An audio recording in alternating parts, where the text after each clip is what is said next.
दोस्तों, लोक आस्था और श्रद्धा का महापर्व छठ मुख्य रूप से 3 से 4 दिनों तक चलता है, जिसमें सूर्य देव और छठी मैया की उपासना पूरे विधि विधान से की जाती है।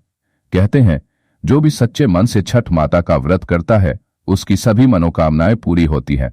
पहले दिन होता है नहाए खाए, जहां व्रती स्नान कर पवित्र भोजन ग्रहण करते हैं और पूरे व्रत की शुरुआत करते हैं।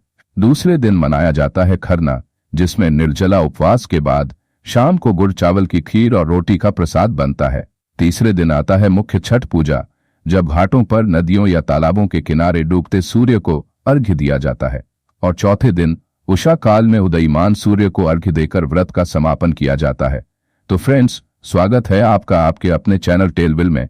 आज हम इस वीडियो में आपको बताएंगे कि इस साल 2025 में कार्तिक मास में आने वाली छठ पूजा कब है, इसका शुभ मुहूर्त क्या रहेगा, पूजा की विधि कैसी होगी और व्रत के नियमों का पालन कैसे किया जाता है। दोस्तों, छठ पूजा की शुरुआत कार्तिक माह के शुक्ल पक्ष की चतुर्थी तिथि से होती है और समापन सप्तमी तिथि पर होता है। छठ पूजा का धार्मिक दृष्टि से बहुत अधिक महत्व है। यह सूर्य उपासना का महापर्व होता है। इस दौरान छठी मैया की पूजा अर्चना करने का विशेष महत्व है।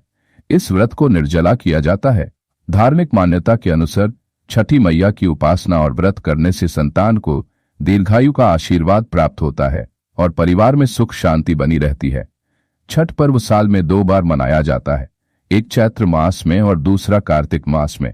कार्तिक छठ कार्तिक मास के शुक्ल पक्ष की षष्ठी तिथि को मनाई जाती है। इसे सूर्य षष्ठी भी कहते हैं। छठ पूजा के दिन सूर्य देव और उनकी बहन छठी मैया की पूजा के बाद सूर्य देव को अर्घ्य देने का विधान है। आइए जानते हैं कि साल 2025 में कार्तिक छठ पर्व की शुभ तिथि, पूजा मुहूर्त, पूजा विधि और इस व्रत के नियम क्या है। दोस्तों, कार्तिक माह के शुक्ल पक्ष की षष्ठी तिथि की शुरुआत 27 अक्टूबर 2025 को सुबह 6:04 पर होगी और इसका समापन 28 अक्टूबर 2025 को सुबह 7:59 पर होगा। इस प्रकार 27 अक्टूबर को डूबते हुए सूर्य को अर्घ्य दिया जाएगा और 28 अक्टूबर को उगते हुए सूर्य को अर्घ्य अर्पित किया जाएगा। सूर्यास्त का समय 27 अक्टूबर को शाम 5:40 है और 28 अक्टूबर को सूर्योदय सुबह 6:30 पर है तथा यही समय व्रत का पारण और सूर्य अर्घ्य देने का शुभ मुहूर्त माना गया है। छठ पर्व की शुरुआत कार्तिक शुक्ल चतुर्थी को नहाए खाए से होती है। छठ पूजा का पहले दिन को नहाए खाए कहा जाता है। नहाए खाए के दिन घर की साफ सफाई के बाद स्नान कर सात्विक भोजन बनाया जाता है और उसे ग्रहण किया जाता है। नहाए खाए के दिन मुख्य तौर पर चने की दाल, कद्दू या लौकी और अरवा चावल का भात बनाया जाता है। नहाए खाए में बनने वाला कद्दू भात का प्रसाद शरीर, मन और आत्मा के शुद्धि का प्रतीक माना जाता है। छठ पूजा का दूसरा दिन खरना का होता है, जिसे लोहांडा भी कहते हैं। यह कार्तिक मास के शुक्ल पक्ष की पंचमी को मनाया जाता है। इस दिन निर्जला व्रत किया जाता है। इस दिन व्रत रखने वाला व्यक्ति अन्न जल ग्रहण नहीं करता।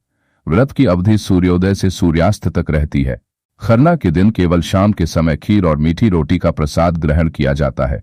खरना के दिन छठी मैया का प्रसाद ठेकुआ, चावल से बने लड्डू आदि बनाया जाता है। यह प्रसाद भी शुद्ध लकड़ी के चूल्हे में ही तैयार किया जाता है। खरना करने के बाद पूर्ण संकल्प के साथ 36 घंटे के निर्जला व्रत की शुरुआत होती है। खरना के प्रसाद को बहुत पवित्र माना जाता है। दूर दूर से लोग इस प्रसाद को ग्रहण करने आते हैं।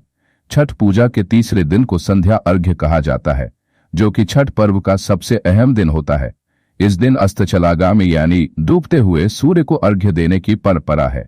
आमतौर पर हम उगते हुए सूर्य को अर्घ्य देते हैं, लेकिन छठ एकमात्र ऐसा पर्व है जिसमें डूबते हुए सूर्य को अर्घ्य दिया जाता है।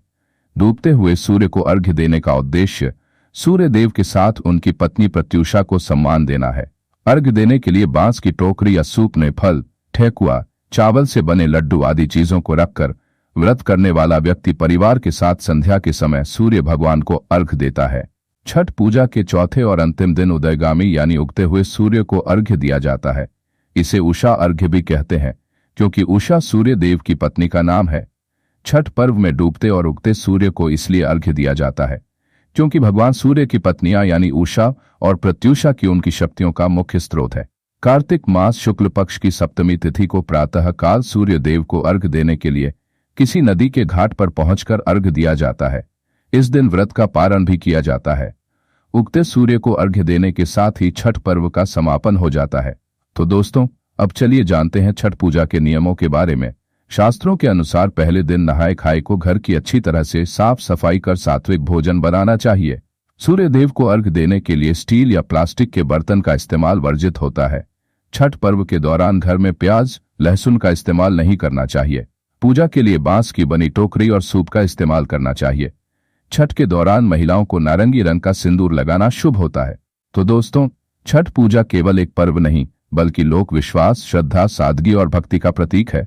यह हमें सिखाता है कि प्रकृति और सूर्य के प्रति आदर, माता छठी की आराधना और व्रत के नियमों का पालन जीवन में सुख, समृद्धि और स्वास्थ्य लेकर आता है।